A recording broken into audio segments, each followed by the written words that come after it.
पुत्रदा एकादशी पूरे साल में 2 बार आती है। एक श्रावण के महीने में आती है, दूसरी पोषादिक्रम में।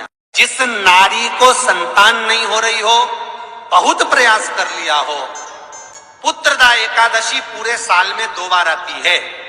एक श्रावण के महीने में आती है, दूसरी पोषादिक्रम में आती है। पुत्रदा एकादशी होती है, ये संतान की वृद्धि करने वाली होती है। शंकर जी के मंदिर में जाकर, भगवान शिव के मंदिर में पूजन करके घी का 1 कटोरी में घी और 1 कटोरी में खीर शंकर के सामने रख देते हैं।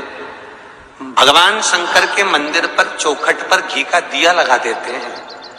शंकर जी की चढ़ी हुई 1 बेलपत्र साथ में रखें और 1 बेलपत्र को उठाकर शंकर जी के मंदिर की चौखट पे ही बैठकर चबा चबा कर खा लेते हैं। जो 1 बेलपत्र लेकर आए हैं वो अपने पति को खिला देते हैं। कहते हैं पुत्रदा एकादशी के दिन ये कर लेने पर संतान की प्राप्ति हो जाती है, पुत्र की प्राप्ति हो जाती है। महापुराण की कथा कहती है, आप अगर विश्वास रखे हो, सफेद आंकड़े की जड़, जिस नारी का संतान नहीं हो, गर्भ नहीं ठहरा हो, सफेद आंकड़े की जड़, जिस देव अधिदेव महादेव की कथा जिस तुम्बरुका जी ने श्रवण कराई है, शंकर भगवान जिनके सामने बैठकर शिव पुराण की कथा सुन रहे हैं, उन तुम्बरुका जी का नाम लेकर शिवलिंग पे से 21 बार घुमाकर मंदिर में ही कमर पर 7वें दिन रजस्वला धर्म के जो बांध लेता है और 1 पीपल का पत्ता अवधूतेश्वर महादेव का नाम लेकर शंकर पर चढ़ाकर उसको गाय के दूध में उकाल कर रात्रि को दोनों पति पत्नी अगर पीकर सोते हैं, 3 महीने में भगवान भोलेनाथ उसकी गोद भर देते हैं। ये शिव का शंकर देता जरूर है। अच्छा, संतान नहीं हो, किसी नारी की गोद अगर, स्त्री की गोद अगर खाली रह जाए तो भी दुख होता है उसको कि मेरे घर में औलाद नहीं, संतान नहीं। हम कई बार कहे, आज फिर कहते हैं, ये टेस्ट भी बाद में कराना, सारी जांचें बाद में कराना। एक बार शंकर का भजन कर कर देख लो। पिछले वर्ष कथा में तुमरुका जी की जो कथा कही थी, यूट्यूब पर डली हुई, अगर आप लोगों ने नहीं सुनी हो तो उसको निकालना यूट्यूब पर। श्री तुमरुका शिव महापुराण की कथा हमने कही थी, तुमरुका जी का व्याख्यान, उसमें वर्णन किया था। सब जगह से अगर हार जाओ और सारे रिपोर्ट आपकी आपने सब दूर दिखा ली, तो एक बार शंकर पर भरोसा कर कर तुमरुका जी का नाम लेकर सफेद आंकड़े की जड़ को शिव जी पे से रजस्वला धर्म के 7वें दिन 21 बार घुमा लो, नाम गोत्र बोलकर कमर में लाल धागे में बांध लो, पीपल के पत्ते शिव जी को चढ़ाओ, उठाकर लाओ, उस 1 पत्ते को रात्रि को गाय के दूध में उकालो और उस दूध को दोनों पति पत्नी पियो, साथ रहिए। समय आएगा, बाबा चाहेगा तो 3 या 4 महीने में गर्भ ठहर ही जाएगा। सारे डॉक्टर को दिखा लिया अपनी जगह, टेस्ट भी करवा लिया अपनी जगह, पर एक बार प्रयोग, और वो विश्वास रखकर करना पड़ेगा। शंकर पर जो भी कार्य कर रहे हो आप, जो उपाय कर रहे हो आप, शिव का स्मरण कर, भगवान पर अगर विश्वास रखोगे, भरोसो दृढ़ इन चरणन कहो, श्री वल्लभ नक चंद्र छटा बिन सब जगमा ही अंधेरो। अगर भरोसा है तो शंकर है, और भरोसा नहीं तो शिव कहां से। विश्वास लेकर अगर आए हो तो काम तो होगा। ये लोग काशी से आए हुए हैं, विश्वास लेकर ही तो आए होंगे कि हम जाएंगे शंकर की कथा में तो बाबा कृपा जरूर करेगा। कई लोग यहाँ पर बैठे हुए हैं जो विश्वास लेकर आए हुए हैं, दूर दूर से आए हुए हैं, केवल विश्वास लेकर कि भगवान कृपा करेगा किसी ना किसी रूप में, मुझे विश्वास है कि बाबा मेरी सुनेगा। और फिर कहता हूं, कथा में अगर आपने मन लगा लिया, भले टीवी चैनल के माध्यम से श्रवण कर रहे हो, भले मोबाइल के माध्यम से श्रवण कर रहे हो, भले पंडाल में सुन रहे हो, बाबा से अगर दिल से आपने अगर कह दिया तो 3 महीना बहुत होता है सब कामना पूरी होने के लिए। मेरा बाबा आपको कुछ ना कुछ दे ही देता है, बस आपकी रुचि के अनुसार सुख प्रदान कर ही देता है। भगवान कृष्ण की 16,108 रानियां थी। कितनी रानियां? जम के बोलो जरा। 16,108 8 और 16,108 रानियां होने पर भी भगवान कृष्ण के यहाँ जब औलाद नहीं हुई तब भगवान कृष्ण ने अपने गुरु गर्गाचार्य बाबा को बुलवाया और द्वारकापुरी में बुलवा कर पूछा, गुरुदेव मेरी 16,108 रानियों से औलाद नहीं होती, संतान नहीं होती, मैं क्या करूं? गर्गाचार्य बाबा ने कहा, तुम चिंता मत करो, पार्थिव शिवलिंग का निर्माण करो। शंकर भगवान के शिवलिंग का निर्माण कर कर एक एक रानी के साथ में 11-11 दिन तक बैठकर शिव जी का अभिषेक करो। और पार्थिव शिवलिंग का निर्माण गर्गाचार्य बाबा के कहने पर भगवान कृष्ण ने करा। एक एक रानी के साथ में 11-11 दिन तक भगवान शिव का अभिषेक करा।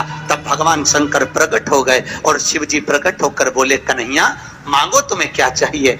शंकर भगवान ने जब कहा, कृष्ण बोले मेरे यहाँ औलाद नहीं है। शिव जी ने कहा, क्यों चिंता करते हो? तुमने 11-11 दिन तक एक एक रानी के साथ में बैठकर मेरा अभिषेक करा है। जाओ मैं तुम्हें वर प्रदान करता हूं कि एक एक रानी से तुम्हें 11-11 संतान होगी और 1,77,186 भगवान कृष्ण के बच्चे हुए। ये शंकर जी की कृपा से।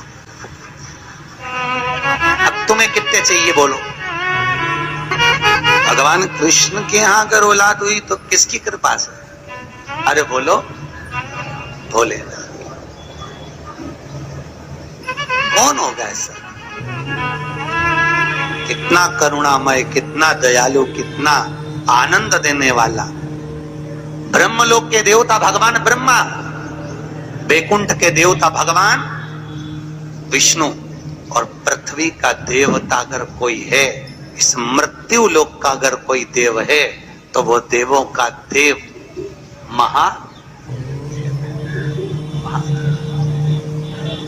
पृथ्वी का देव है, मृत्यु लोक का देव है महादेव। शंकर जी कहते हैं, भले तू ब्रह्मा को भज, चाहे तेरी मर्जी पड़े नारायण को भज, पर मृत्यु लोक का देव तो मैं हूं, पाला तो मुझसे पड़ना है ना, तब निपटूंगा तेरे से। अभी तू जा। फिर पाला कब पड़ता है? जब थोड़ी सी भी दिक्कत आ जाए, परेशानी आ जाए, एक्सीडेंट हो जाए, ब्लड प्रेशर ऊंचा नीचा हो जाए, शुगर बढ़ जाए, अटैक आ जाए, तब सीधे पंडित जी को फोन लगा के बोले महामृत्युंजय का पाठ करा दो। शंकर जी बोले अब आया मेरे पाले में, अब आया, लगे सब पाठ करने के लिए। भगवान नारायण का अगर विवाह भी कराने वाला कोई है लक्ष्मी से तो वो मेरा शिव ही है। कौन ने कराया था विवाह? शंकर भगवान। क्या नाम है माता लक्ष्मी की, माता जी का? अरे यहीं तो कोई ऊपर बोल रहा था, गुरुजी हमारे गुलबर्गा में तो खूब कथा होती है। आपका मालूम है गुरुजी, खूब कथा हुए हमारे यहाँ, खूब कथा चले। तो हमने कहा अच्छी बात है, बताओ जल्दी से माता लक्ष्मी जी की माँ का नाम क्या? बोलो तो। हर हर महादेव। माता लक्ष्मी की माँ का नाम था ख्याति देवी। क्या नाम था? ख्याति देवी। कितनी लक्ष्मी हुई? अष्टलक्ष्मी। उसमें से नारायण को कितनी लक्ष्मी भी आई? 2 लक्ष्मी। एक माता ख्याति की पुत्री श्री लक्ष्मी और दूसरी समुद्र देवता की बेटी लक्ष्मी महालक्ष्मी। ये 2 लक्ष्मियां भगवान नारायण को भी आई। कौन कौन सी लक्ष्मी भी आई? जम के बोलो। एक श्री लक्ष्मी, कौन है ये? माता ख्याति की बेटी। और दूसरे नंबर पर महालक्ष्मी, कौन है ये? समुद्र देवता की बेटी। अब जिस नारायण भगवान के साथ में मंदिर में लक्ष्मी जी की पूजन करते हो, वो लक्ष्मी इन दोनों में से कौन सी? बोलो जल्दी। महालक्ष्मी तो मात्र 7 दिन तक भगवान नारायण के साथ रुकी थी और 7 दिन रुकने के बाद में जब श्री लक्ष्मी ने भगवान शिव से जाकर निवेदन करा, भोलेनाथ मेरे प्रभु नारायण का विवाह समुद्र देवता की बेटी महालक्ष्मी के साथ भी हुआ है, आप करुणा करिए। तब भगवान भोलेनाथ ने पार्वती जी का एक मंगल सुमंगल आनंदमय तीज का व्रत बताया। तीज का व्रत जब श्री लक्ष्मी ने करा, वो व्रत आज भी माताएं करती हैं, निमाणी की पूजन करती हैं। आज भी सत्तू बनाती है और 3 तरह का सत्तू बनता है, आटा का, बेसन का और चावल का। तीनों का अलग अलग प्रमाण है। कल आपको कथा में बताएंगे कि आटे के सत्तू का क्या प्रमाण है, और आपको मालूम हो तो आप हमें बता देना, उसमें कोई दिक्कत वाली बात नहीं हो। तो कथा तो ऐसी चलेगी, आधी हम बाँचे आधी तुम बाज देना।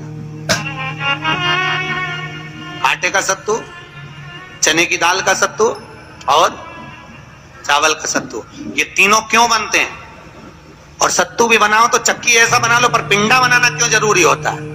वो पिंडे का क्या महत्व है? और श्री लक्ष्मी और महालक्ष्मी की कथा में वर्णन है दोनों। वो कथा कल आएगी, उसको अपन कल लेंगे। पर आज जो कथा चल रही है कि श्री लक्ष्मी को माता पार्वती जी का विवाह, सुंदर व्रत बताया, और उस व्रत को माता पार्वती ने करा। और उस व्रत को माता श्री लक्ष्मी ने जब करा, पार्वती के व्रत का हो, तब माता श्री लक्ष्मी और महालक्ष्मी दोनों एक हुई और एक होकर नारायण के साथ में जाकर विराजमान हुई। आज भी जो माता लक्ष्मी का एक हाथ नीचे है और कमल का पुष्प पकड़ी है, वो लक्ष्मी जी का महालक्ष्मी दर्शन है। और माता अगर हाथ देर से इशारा कर कर आशीर्वाद दे रही है, वो श्री लक्ष्मी का भाग है। माता दो भाग,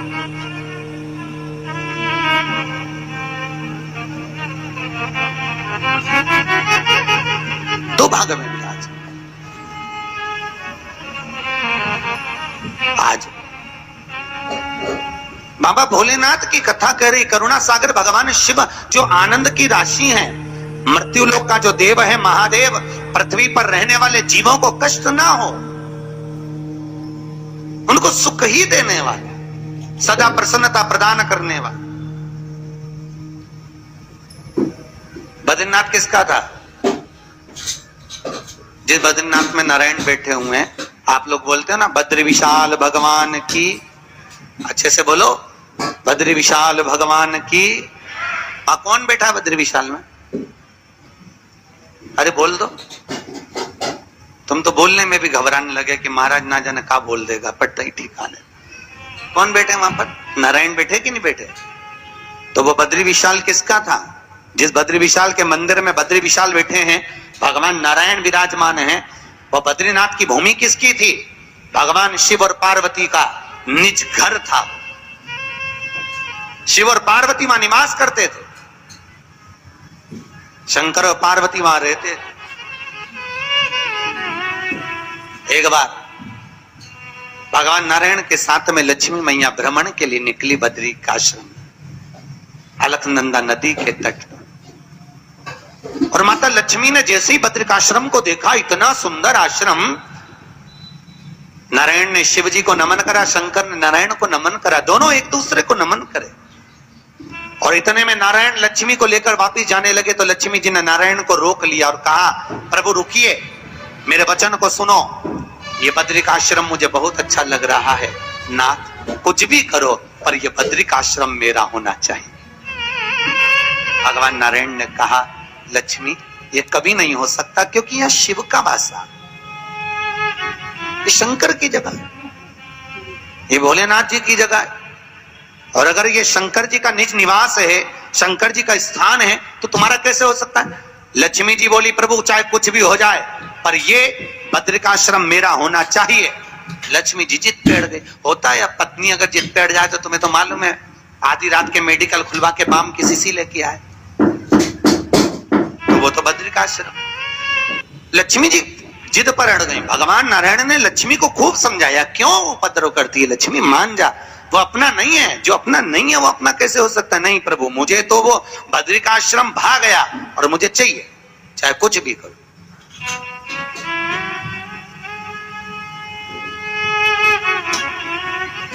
और देखो, अगर भाग्य में है, किस्मत में है, तो जरूर मिलता है, जरूर।